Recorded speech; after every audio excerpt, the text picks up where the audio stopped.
Good morning, my baby, and welcome back to Gentle Hours. I hope that wherever this message finds you this morning, you've given yourself permission to be exactly as you are. Maybe you're still lying in bed. Maybe you're driving to work. Maybe you're making breakfast, folding some laundry, watering them plants. And maybe you're simply sitting in the quiet before the responsibilities of today begin asking something of you.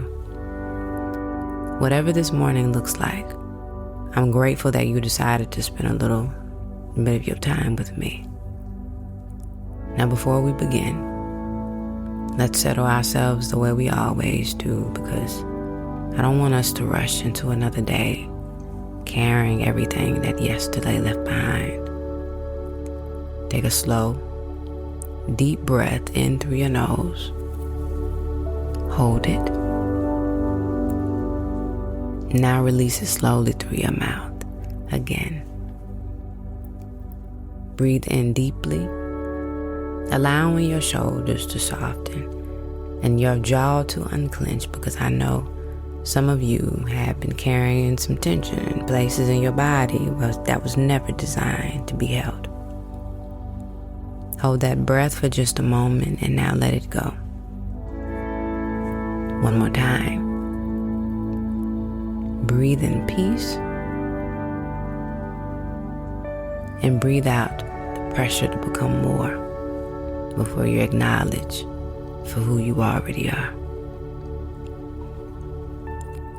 I've been thinking about something lately, and I wonder how many of us have forgotten what enough actually feels like, because we've spent so much of our lives, convincing ourselves that every accomplishment is simply another assignment. We work towards something that we prayed for, we cried over, we sacrificed for, and imagined for years. And when it finally, comes to us, we barely give ourselves permission to enjoy it before our minds begin, searching for the next thing that still needs to be fixed. It's almost as if we've trained ourselves to believe that satisfaction is dangerous, that contentment somehow means that we become complacent. So instead of celebrating where we are, we immediately begin criticizing where we aren't. We've all done it. There have been moments in my own life where I reached something I had prayed for years, and instead of allowing gratitude to settle into my heart, I immediately started asking myself what I should be doing next. This was another goal to accomplish, another responsibility for me to carry, another expectation to meet. And before I realized that I had skipped right over the miracle because I was already, chasing another one.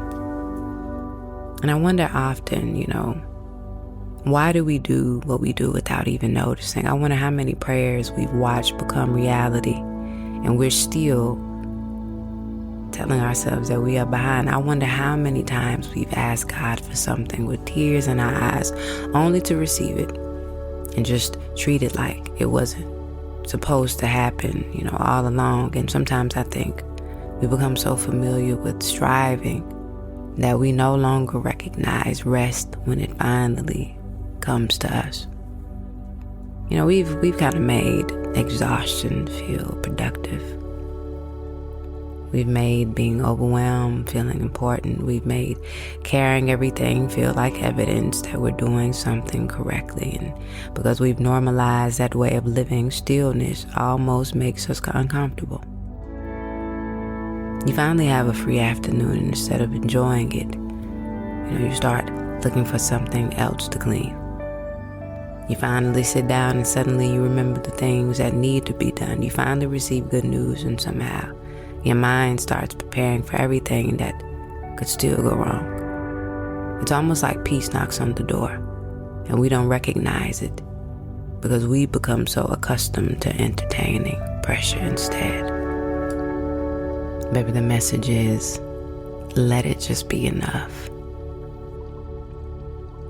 Everything doesn't require your urgency. Some things, just require you to be present, and there is a difference before urgency, convinces you that if you stop moving, everything will fall apart. But being present reminds you that life is happening while you're making plans for tomorrow. The people you love are growing older. Your children, are becoming adults. Parents are changing. The seasons continue to pass. Flowers continue to bloom, whether you stop to admire them or not. The sun continues to rise every single morning without asking whether you've finished your to-do list. And life has never waited for us to catch up. Which is why I think it's important that we learn how to participate in life that we're building instead of constantly, postponing it until we believe we've earned it. We're also kinder to strangers than we are to ourselves. We'll celebrate someone else's progress while just dismissing our own. We'll tell another person they're doing the best they can and then turn around and tell ourselves that we should somehow be doing more with the same 24 hours, the same responsibilities, with the same limitations. Some of us wake up every single day already disappointed in ourselves before the day even had the opportunity to be. And that's a heavy way to live, because eventually, you stop measuring yourself by who you are. And you start measuring yourself only by what you've accomplished. Baby, your accomplishments are beautiful. Your discipline matters, your dreams matter, but your value has never been attached to your productivity. You were valuable before anyone was somewhere celebrating you. You were valuable before the promotion. You were valuable before the degree, the business, the platform, the title. Before everything you keep telling yourself will finally make you feel like enough. I've been learning that gratitude and ambition don't have to compete with one another. You can still have dreams, you can still work hard, you can still desire more of your life while also looking around and saying, thank you, God, for what you've already done. And you know that those two can exist together.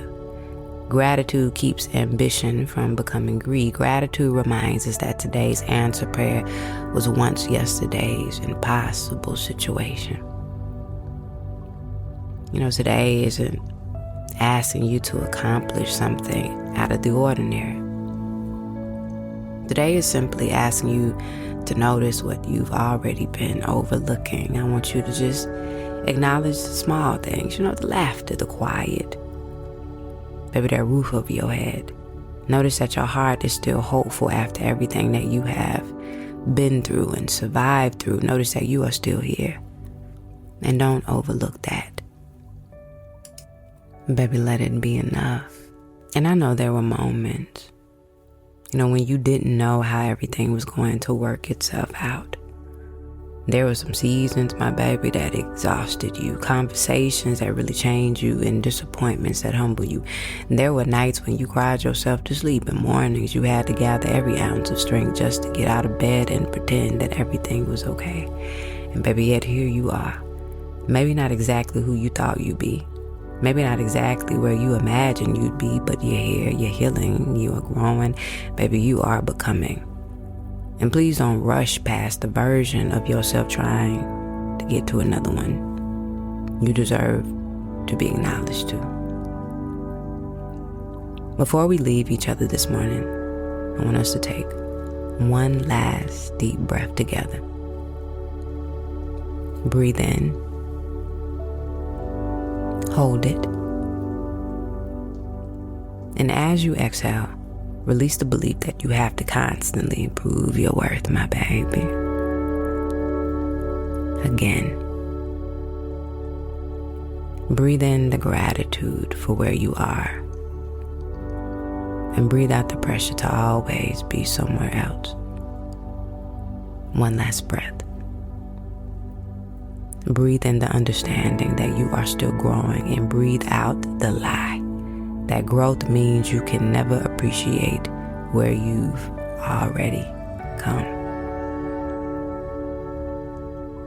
And as you move through your day today, I hope you give yourself, the biggest permission to stop moving your finish line. I hope you pause long enough to celebrate something that you've been overlooking, to acknowledge a prayer that's already been answered to speak yourself with the same kindness you so freely, offer to everyone else.